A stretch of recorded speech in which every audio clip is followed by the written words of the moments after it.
ভোরের আলো এরই মধ্যে ফুটে গেছে।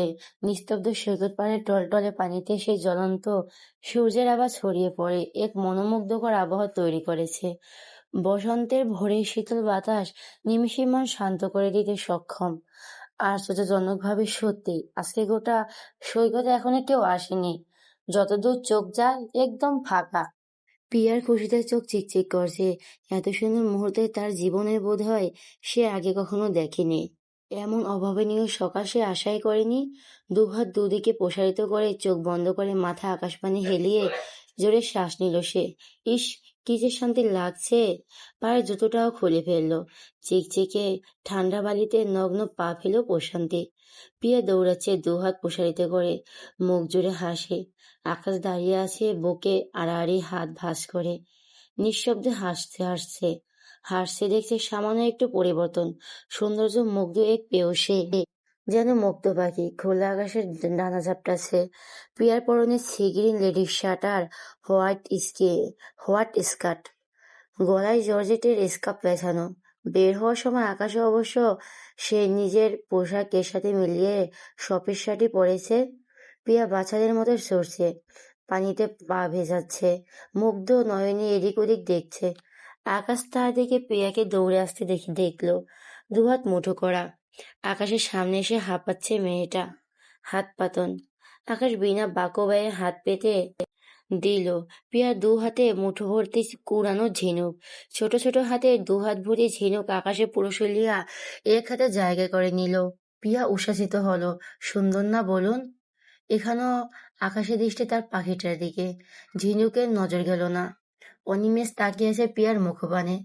বাচ্চামো ভঙ্গিতে কোথায় জিজ্ঞেস করে আকাশের ঠোঁটে সূক্ষ্ম হাসি ফুটল। ঘোর লাগা চোখে জবাব দিল, সে তো সবসময় সুন্দর। আমার হৃদয় থমকে দেওয়ার মতো সুন্দর। আকাশের কণ্ঠস্বরে চমকে তাকালো প্রিয়া। আকাশে কেমন কেমন নজরে লজ্জায় আড়ষ্ট হলো। বুকটা ধড়ফড়িয়ে উঠল। মাথা নেড়ে গলার আওয়াজ নিচু করলো, আমি আপনার হাতে ঝিনুকগুলোর কথা বলছি। আকাশ প্রত্যুত্তর তাকালো না, নিজের হাতের দিকে ওভাবে তাকিয়ে জবাব দিল, আমি আমার ঝিনুকের কথাই বলছি। প্রিয়া বুঝলো এই লোকের সাথে কথাই সে পারবে না। এগুলো কিন্তু ফেলবেন না, বলে দিলাম। আকাশ ফেললো না, সুন্দর মতো নিজের প্যান্টের পকেটে ঢুকিয়ে ফেললো। প্রিয়া ব্যস্ত ভঙ্গিতে নিষেধ করতে গেল, আরে করছেন কি, ধুইনি তো, বাকি আছে, ময়লা লেগে যাবে তো প্যান্টে। থামুন। আর থাকুক, তোমার হাতের ছোঁয়া ময়লাও আমি খুশি মনে গায়ে মাখতে পারি। এগুলো কিছু না। প্রিয়া হেসে ফেলল। হঠাৎই নিচু হয়ে দু হাত মুঠো করে বালি তুললো, আকাশের দিকে বাড়ালো। মেখে দেই সাদা শার্টে? দেই? No no. ইয়েস, দিব। শরীর চুলকাবে, তাহলে আমি ছুটবো, আমাকে ধরে দেখাবেন। বলেই প্রিয়া দু পা পিছাতে থাকে। আকাশ সজোরে দুদিকে মাথা নাড়ে। ইম্পসিবল। আকাশে ওনার চৌধুরী বাচ্চাদের মতো ছোটাছুটি খেলবে? হুম, নো এ। ইম্পসিবল। আকাশে ওনার চৌধুরী বাচ্চাদের মতো ছোটাছুটি খেলবে? হুম, নো এ। ইয়েস। প্রিয়া ছুট লাগায়। আকাশ নিজের অজান্তেই ছুটে সে বাচ্চা মতোই সাড়া দিয়ে। সকালবেলা খোলা আকাশের নিচে গোটা একটা সমুদ্রকে সাক্ষী রেখে প্রতিধ্বনি হতে থাকে দুই মানব মানবীর প্রাণ খোলা হাসি। রাস্তা পেয়সীর ইশারায় নিজের কঠিন খোলস ছেড়ে বেরিয়ে আসা এক উন্মাদ প্রেমিকের সে পাগলামোতে দেওয়ার সায়। ছুটতে হয় না বেশি দূর, আকাশে উড়ন্ত কদমের সাথে পেরে উঠলে তবে তো। বাজ পাখির মতো ধরে ফেলল পিয়াকে। ঘোরাতে থাকে সেভাবেই। উন্মাদের মতো হাসছে পিয়া। আকাশের গম্ভীর মুক্ত হাসিতে প্রত্যস্ত আজকে। শ্রী পারভিস হোটেলে পাঁচতলা একটি ব্যালকনি থেকে শকুনি দৃষ্টিতে তাকিয়ে আছে কেউ একজন। জনমানববিহীন সমুদ্র সৈকতে একজোড়া কপোতকতবীর প্রেমোল্লাস এখান থেকে স্পষ্ট প্রতীয়মান। সকালবেলা ঘুম ভাঙায় রিয়ান সিগারেট হাতে সবে এসেছিল ব্যালকনিতে। ফাঁকা সৈকতে দৌড়াতে থাকা দুজনকে চোখে পড়তে খুব একটা সময় তার মোটেও লাগলো না। তবে বেশ কিছুক্ষণের কসরতে চিনতে পারল তাদের। জল শক্ত হয়ে এলো। আকাশ প্রিয়াকে দু হাতে কোমর ধরে ধরে আছে। প্রিয়া মুক্ত পাখির মতো দু হাত মেলে আছে। এ এক অন্যরকম দৃশ্য, মুগ্ধ হওয়ার মতোই। তবে রিয়ান তার কোনোটাই হতে পারল না। শক্ত হাতে চেপে ধরলো ব্যালকনির রেলিং। মাথার আগে দপদপ করছে। পকেট থেকে ফোন বের করলো। দ্রুত ডায়াল লিস্টে হাতুড়ে খুঁজে বের করলো কাঙ্ক্ষিত একটি নাম্বার। কুটিল হাসি ছড়িয়ে পড়লো মুখে। চট করে ডায়াল করলো। ওপাশের ব্যক্তিটি যথাপং বিরক্ত হলো। এত সকাল সকাল কল দেওয়ায়। তবে ওপাশ থেকে রিয়ানের কথা নিমেষেই শান্ত হলো। দুজনের মুখের পালা করে হাসি ছড়িয়ে পড়ল। চৌধুরী বাড়িতে সকাল সকাল ঘুম থেকে ওঠে সকালে। বাড়ির কর্তারা সকাল সকাল উঠে চা পান করেন, নিউজ পেপার নিয়ে বসেন। বাড়ির কর্ত্রীদেরও বেলা করে ঘুমানোর অভ্যাস নেই মোটে।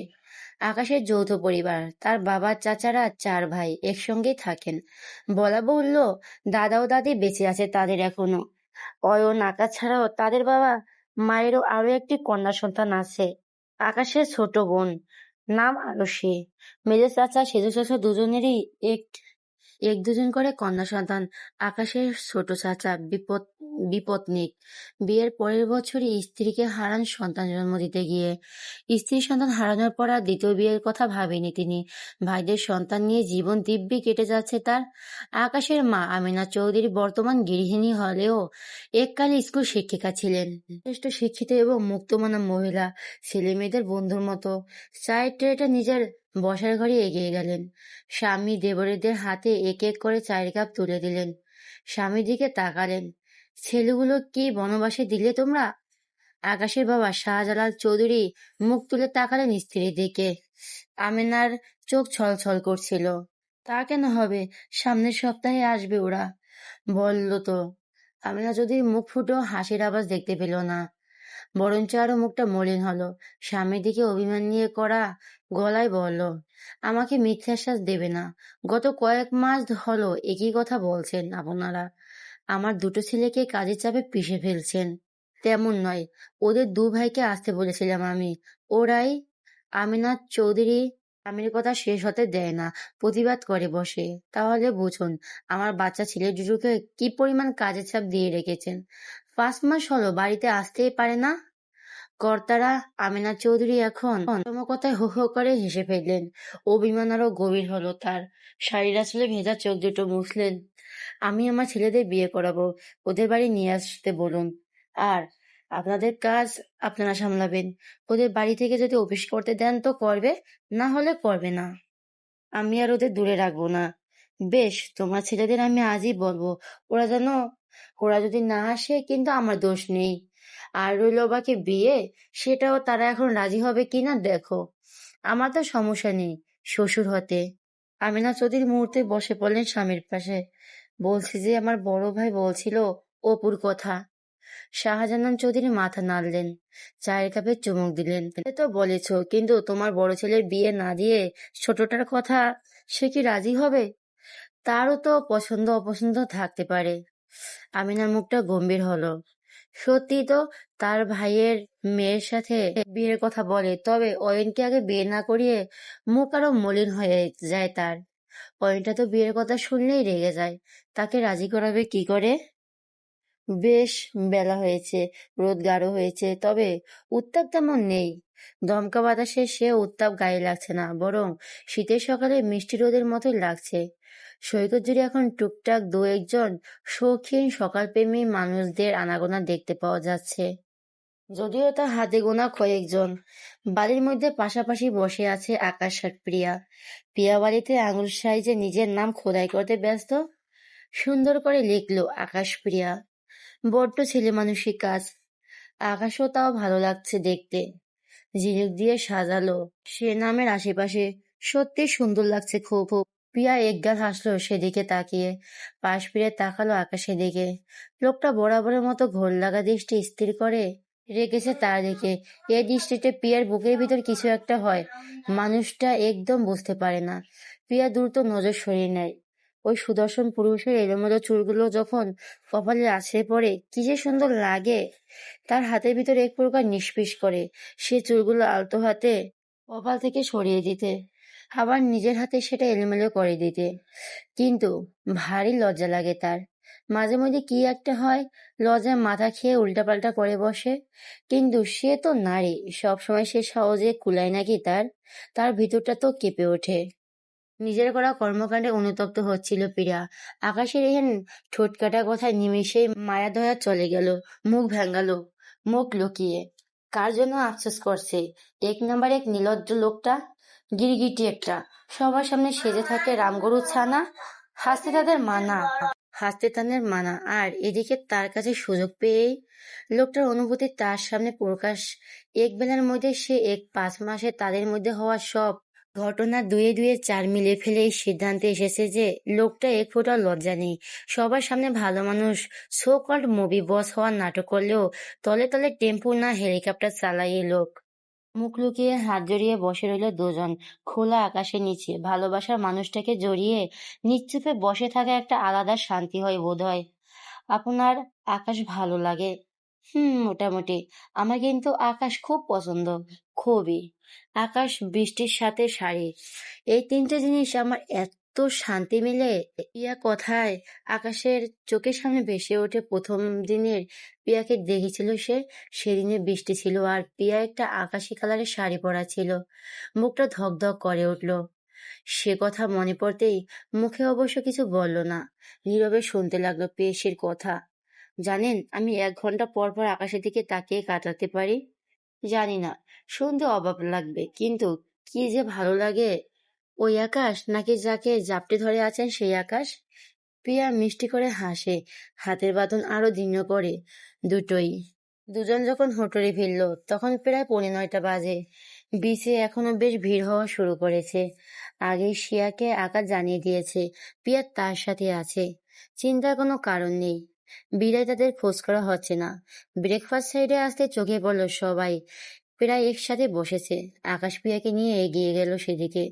রিয়ান চোখ মুখ শক্ত করে তাকিয়ে রইল। টেবিলের নিচে রাখা নিজের হাতটা মুঠো হয়ে গেছে। সবাই মিটিমিটি হাসছে। প্রিয়ার লজ্জা পেল খানিকটা। চেয়ার টেনে প্রিয়াকে বসতে দিয়ে পাশের চেয়ারে বসলো আকাশ। গম্ভীর মুখে সবাইকে ধমক দিতে চাইলো, এভাবে হাসার কি আছে? টেবিলে এসে হাসার শব্দ আর নিশ্চুপ রইল না। সকলে শব্দ করে হেসে ফেলল। বরাবরের মতো রাতুল মুখ খুলল সবার আগে। দুধে মিশে গেছে। প্রিয়ার লজ্জা পেল। লজ্জায় আড়ষ্ট হয়ে শূন্য প্লেটে আঙুল বোলাচ্ছে। আকাশ কপাল কুঁচকালো, হাত বাড়িয়ে পরোটা তুলে দিল প্রিয়ার প্লেটে। উল্টো পাল্টা বকবি না। সবাই হো হো করে উঠল। টিস্যু ছুঁড়ে মারল রাকা আকাশের দিকে। আমরা কিছু দেখিনি ভেবেছিস? হ্যাঁ, কলি করে যে আকাশে উড়ে যেতে চাচ্ছিলি, কি ভেবেছিস আমরা জানবো না? রাতুলের সাথে সাথে হাতের ফোনটা একটা ভিডিও চালু করে দিল। প্রিয়ার 2 ঠোঁট বিস্ময়ে ফাঁকা হয়ে গেল। লজ্জায় গাল দুটো রক্তিম হয়ে এলো। দু হাতে মুখ চেপে মাথা নোয়ালো। আকাশ স্বাভাবিকভাবেই দেখলো সেই ভিডিও। আজ সকালে তার আর প্রিয়ার মুহূর্তগুলো সম্পূর্ণ ভিডিও করা। বেশ কয়েকটি ক্যাপচারে ফটো আছে, একদম স্পষ্ট। বন্ধুরা যে সবটাই দেখেছে আর শয়তানি করতে সব প্রমাণও রেখে দিয়েছে তা বেশ বুঝতে পারলো সে। নিজের প্লেটে ফ্রুট এগিয়ে দিল। উদাস গলায় বলল, ভুল দেখেছিস, এরা অন্য কেউ। রাতুল লাফিয়ে উঠল, কাঁটা চামচ শক্ত করে হাতে ধরা, যেন আক্রমণ করবে। কপট রাগ দেখালো সে, চেঁচিয়ে উঠল এক প্রকার। শালা আইফোন 17 প্রো ম্যাক্স আসার 3 দিন আগে কিনেছি। আমার ফোনের ক্যামেরা যে সন্দেহ করস? মানব না আমি। কত দিয়ে কিনছি জানোস? আকাশ এসে পেল রাতুলের বলার ভঙ্গিতে। শুধু আকাশ নয়, উপস্থিত সকলে অট্টহাসিতে ফেটে পড়ল। এই সবের মধ্যে হাসির আবার নেই একটি মানুষের মুখে।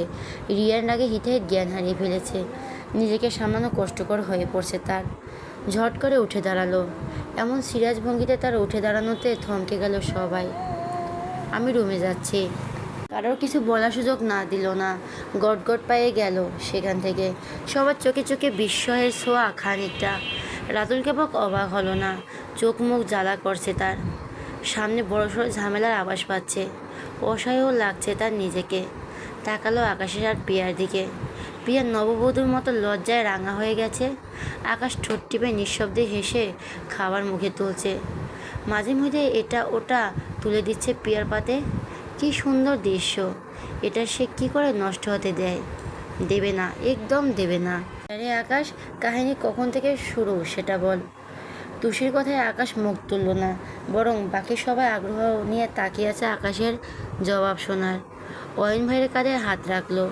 আমিও জানলাম না। আকাশ হাসলো এবার। সবার মুখ পরক করলো। প্রিয়া মাথা ঝুঁকিয়ে আছে। তেমন কিছু না। কি জানাবো? এটা তেমন কিছু না। আমাদের বলদ মনে হয়? সত্যি বল। সেই শুরু থেকে জানি আমি সব, আর এখন আমাকেও বললি না। রাতুলের দিকে তাকালো আকাশ। বলার সুযোগ পেলাম কই? বলার সুযোগ পেলাম কই? এত ঘটা করে বলার মতো তো কিছু ঘটায়নি। বলতাম। তার মানে কাল রাতে আবার এক দফা হইচই, টেবিলে হাত ঠুকরে দেখা গেল সবার। আকাশ আর চোখে তাকালো প্রিয়ার দিকে, মৃদু হাসলো, মুখে বলল না কিছু, মাথা নাড়লো খানিকটা। আরে বেটা, জানতাম আগুন আর ঘি পাশাপাশি থাকলে কিসের সঠিক সময়। শাট আপ রাতুল, আমাদের দেখে একটু কথা রয়েস হয়ে বলতো না। যতই হোক আমরা ওদের বড় ভাই বোন। লজ্জা পাচ্ছে তো আমার বোনটা। এমন সময় বোনের মজা করাটাও পছন্দ হলো না পিয়ার। এটা মজা নেওয়ার সময়। কোথায় তাকে একটু লজ্জায় হাত থেকে বাঁচাবে তা নয়, আরও নিজে তাদের সাথে তাল মেলাচ্ছে। ব্রেকফাস্ট পর্ব শেষ করে ধীরে সুস্থে যার যার রুমে এসেছে সবাই। কিছুক্ষণ পরে বাইরে বের হওয়ার প্ল্যান। এখানে অবশ্য অন্য স্টাফরা নিজেদের পরিবার নিয়ে আলাদা আলাদা ঘুরবে। আকাশটা অবশ্য একসাথে বের হবে সবাই। তাদের অফিসের স্টাফদের অনেক ঘুরতে চলে গেছে। আজকে সারাদিন কক্সবাজারে এখানে কাটিয়ে কালকে আবার তারা বান্দরবনের দিকে যাবে। আজকে দ্রুত এই দিকটায় ঘুরে দেখবে। তাই বরাবরের মতো সব থেকে উচ্ছ্বাসিত প্রিয়া। সে মুহূর্তের মধ্যে তৈরি হয়ে এখন টোটো করে ঘুরঘুর করছে বোনের পিছন পিছন। শিয়া রয়েস হয়ে তৈরি হচ্ছে, তারা বের হবে আরও একটু পরে। এত তাড়াহুড়া করার মানেই হয় না। প্রিয়াকে অবশ্য সে কথা বোঝানোর সাত দিনেই কারোর ব্যস্ত হতে আকাশের মেসেজ করে যাচ্ছে দ্রুত বের হতে। যদিও রিপ্লাই আসছে না, সে মহাবিরক্ত হচ্ছে। একবার আকাশের ঘরের দিকে পা বাড়াতেই সকালের ঘটনাগুলো চোখে ভাসছে লজ্জায় সিটিয়ে, আর সে রুমের দিকে যাওয়ার কথা ভাবেনি। শিয়া ড্রেসিং টেবিলের মেকআপের টাচ আপ দিচ্ছে। প্রিয়া বিরক্ত মুখে তাকিয়ে আছে। আপু, তুই এত লেট করবি, আগে বুঝলে সকালে উঠে তোকে রেডি হতে বলতাম। আমি লেট করিনি, তুই বেশি ফাস্ট। মোটেই না, দ্রুত কর তো। শিয়া বোনের পাগলামিতে পাত্তা দিল না। প্রিয়া হাত বাড়িয়ে নিজের সানগ্লাস হ্যান্ডব্যাগ নিয়ে বেরিয়ে এলো। করিডোর জুড়ে পাইচারি করছে সে। আজ একটা লং আনারকলি পরেছে, হোয়াইট কালারের, গলায় ওড়না ঝোলানো, চুলগুলো আপাতত উঁচু করে কেছাড় দিয়ে বাঁধা। বেরিয়ে পড়ে খুলে দেবে আর কি। পাইচারির মধ্যে দরজা খোলার শব্দ পাওয়া গেল। রিয়ান বেরিয়েছে। তাকে দেখে হাসি ফুটল প্রিয়ার মুখে। যাক, অত্যন্ত একজন তো বের হলো। দ্রুত এগিয়ে গেল তার দিকে। রিয়ান মৃদু হাসল। সামনে আসা মেয়েটাকে দুনিয়ার নারী বলে মনে হলো না। সাদা পোশাকে অন্যরকম সুন্দর লাগছে। পাতলা ঠোঁটে গাঢ় খয়েরি লিপস্টিক, চোখে কাজল, কপালে ছোট্ট একটা টিপ, চুলগুলো উঁচু করে বাঁধা, চোখ সরানোই দেয়। ভাইয়া, আপনি অ্যাটলিস্ট বেরোন, সবাই এত লেট কি বলবে। রিয়ান হাসলো। এসো। প্রিয়া সামনের তালে রিয়ানের সাথে এগিয়ে গেল। গিয়ে দাঁড়ালো ফাঁকা করিডোরে। রিয়ান বারবার আর চোখে দেখছে তার পাশে থাকা পরীর মতো মেয়েটাকে। ভাইয়া, আজ রাতে পার্টি হবে? রাকিব বললো তো। হোটেলেই? হ্যাঁ, নিচে ওই যে সুইমিং পুল দেখছো ওখানে। প্রিয়ার চোখ দোক জল জল করে উঠল। জায়গাটা খুব সুন্দর, খোলা আকাশ নিচে রাতে সাজালে খুব সুন্দর লাগবে। ভাইয়া, জি ভাইয়া। তোমার সাথে এমন কখনো হয়েছে? মনে করো তুমি একটা জিনিস খুব পছন্দ করো, জিনিসটা এখন সময়ে তুমি পেলেও পরে দেখলে জিনিসটা আরও আগে থেকে অন্য কারোর। জিনিসটা এখন একটা সময় পেলে তো পরে দেখলে জিনিসটা আরও আগে থেকে অন্য কারোর ছিল, কি করবে তখন? প্রিয়া বোকার মতো তাকালো রিয়ানের দিকে। খানিক সময় ভাবলো কিছু একটা আনমনি। ভাবুক গলাতেই বলো, ফেরত দিয়ে দিব। কেন? এ বাবা, জিনিসটা তো তার, আমার আগে তার অধিকার। সামান্য মিসআন্ডারস্ট্যান্ডিংয়ে আমার কাছে তার জিনিস তাকে দিতে হবে না? রিয়ান বাঁকা হাসলো। মন খারাপ হবে না? প্রিয়া দুদিকে সমান তালে মাথা নাড়ল। আমি কি বাচ্চা? মন খারাপ হয়তো হবে সামনে, কিন্তু সেটা জোর করে রেখে অন্যকে কষ্ট দেওয়ার মানে হয়? সামনের দিকে তাকিয়ে রইল, মুখ জোরে হাসি বিরাজ করছে। বাস্তবে তেমন কিন্তু কঠিন, জানো তো। তা তো হবেই, তাও দিয়ে দেবে অবশ্যই। তুমি খুব সুন্দর প্রিয়া। হঠাৎ রিয়ানের কথায় থমকে গেল প্রিয়া। চট করে তাকালো। রিয়ান তার দিকে তাকে, নজরটা কেমন একটা অন্যরকম, কেমন একটা অস্বস্তিতে ছেয়ে গেল পুরো শরীর। ঘাড় ঘুরিয়ে দেখলো পিছনে কেউ এখনো বের হয়নি। সত্যি বলছি, খুব সুন্দর। প্রিয়া হাসার চেষ্টা করলো। নরম গলায় বলো, থ্যাংক ইউ ভাইয়া। প্রিয়া খানিকটা ঘেঁষে দাঁড়ালো। প্রিয়া সরতে পারলো না খুব একটা। পাশে রেলিংয়ে আটকা পড়লো। আড়ষ্ট হয়ে সামনে তাকিয়েই রইলো। তোমাকে প্রথম দেখেছিলাম কবে জানো? প্রিয়া মুখে বলো না কিছু, দুদিকে মাথা নাড়ল। আমরা যেদিন প্রথম চট্টগ্রামে আসি পরের দিন আর কি, সবাই জিপ নিয়ে বের হয়েছিলাম। রাস্তায় তুমি যাচ্ছিলে, সাথে তোমার কোনো ফ্রেন্ড ছিল হয়তো বা। সেদিনই চোখ আটকে গিয়েছিল। পিয়ার অস্বস্তি এবার আরও বাড়ল কেন যেন। সে নিজেও বুঝলো না রিয়ান কথাগুলো সত্যিভাবে বলছিল। তার কথার টোন কিন্তু একটা অন্যরকম বোধ হয়। নারীদের ঠিক সেন্স সেটা ধরতে পারছে, সরে যেতে চাইলেও পারছে না। বেয়াদবি দেখাবে কি? হঠাৎ দরজা শব্দ গেল আবার। পিয়া ফট করে ঘুরল সেদিকে, রাতুল বেরিয়েছে। রাতুলকে দেখে কেমন একটা হাঁপ ছাড়ল সে। কথা বলার ভঙ্গিতে দ্রুত এগিয়ে গেল। রাতুলের দু চোখের মাঝে ভাঁজ পড়লে বেশ খানিকটা, দৃষ্টি রিয়ানের দিকে। রিয়ান রেলিগে হেলান দিয়ে তার দিকে তাকিয়ে আছে। পিয়া কাছে আসতে একগাল হাসল। রাতুল, তোমার সিনিয়র বয়ফ্রেন্ড বের হয়নি নিশ্চয়ই? পিয়া লজ্জা পেল।